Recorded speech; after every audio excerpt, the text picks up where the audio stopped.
Il y a comme un vent d'optimisme tout droit venu des années 60 qui souffle sur nos intérieurs. C'est le grand retour du design Space Age, avec ses courbes folles et ses couleurs pop. C'est un style qui a littéralement transformé les rêves de toute une génération en meubles et en architecture. Du coup, on peut se poser une question assez amusante.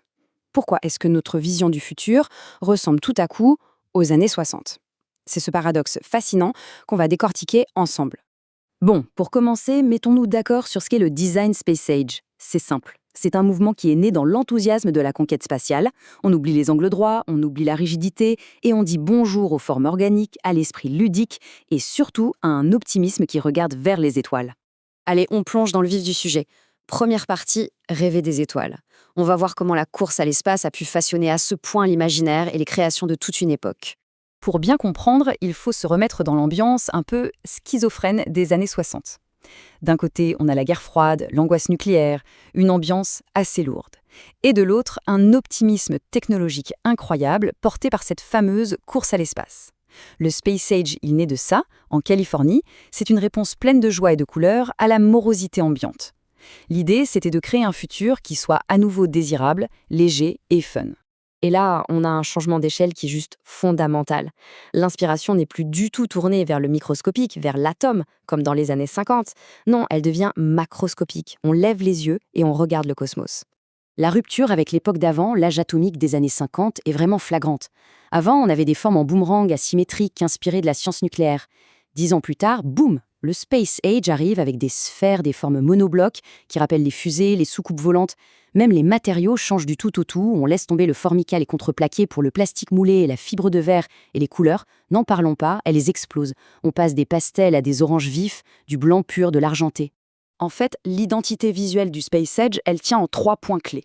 D'abord, les formes. Que du rond, des sphères, des dômes, des cocons. L'angle droit a quasiment disparu. Ensuite, les matériaux. Le plastique moulé, la fibre de verre, le métal chromé. C'est ça qui a permis cette liberté de création dingue. Et enfin, bien sûr, les couleurs. Une palette ultra pop avec l'orange en vedette qui vient contraster avec un blanc très pur et de l'argenté. Il y a cette phrase qui résume tout parfaitement. On ne s'assoit pas dans un fauteuil Space Age. On se love dedans, on s'y cache, on a l'impression d'y flotter. C'est un design qui est une expérience en soi. Il engage le corps, l'imagination, et il transforme un simple objet du quotidien en une petite aventure.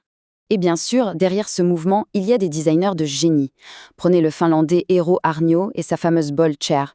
C'est bien plus qu'un fauteuil, c'est une bulle d'intimité, un cocon. Ou alors le Danois Werner Penton, qui a carrément créé la toute première chaise moulée dans un seul bloc de plastique. Et puis, impossible de ne pas citer Olivier Mourgue, dont les fauteuils jeans sont devenus iconiques grâce au film de Kubrick, 2001, l'Odyssée de l'espace.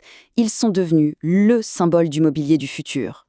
Ok, ça c'était pour les origines. Mais maintenant, la question qui nous intéresse, c'est pourquoi est-ce que ce futur qui a plus de 60 ans nous parle autant aujourd'hui? C'est notre deuxième partie, le grand retour. En fait, il y a plusieurs raisons à ça. Dans un monde qui peut paraître un peu anxiogène, on sent un vrai besoin d'optimisme, de joie, de couleur. Et les formes rondes, enveloppantes du Space Age, elles apportent une sorte de réconfort visuel.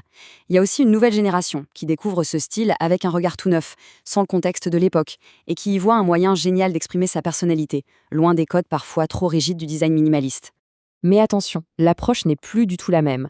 Dans les 60s, on était dans le futurisme pur, l'utopie technologique, on visait le total look. Aujourd'hui, on est plutôt dans le rétrofuturisme, une sorte d'innovation nostalgique. Les matériaux aussi, ils évoluent. Les plastiques expérimentaux d'hier sont souvent réinterprétés avec des matières plus durables, comme les plastiques recyclés. Et surtout, on oublie le total look. On utilise plutôt des pièces fortes, par touche, pour créer la surprise. Et ça nous amène à notre troisième et dernière partie, créer sa propre ère spatiale. En gros, comment on fait pour intégrer ce style rétro-futuriste chez soi sans que ça ressemble à un décor de film? Alors là, il y a une règle d'or, la règle à retenir, c'est celle-ci.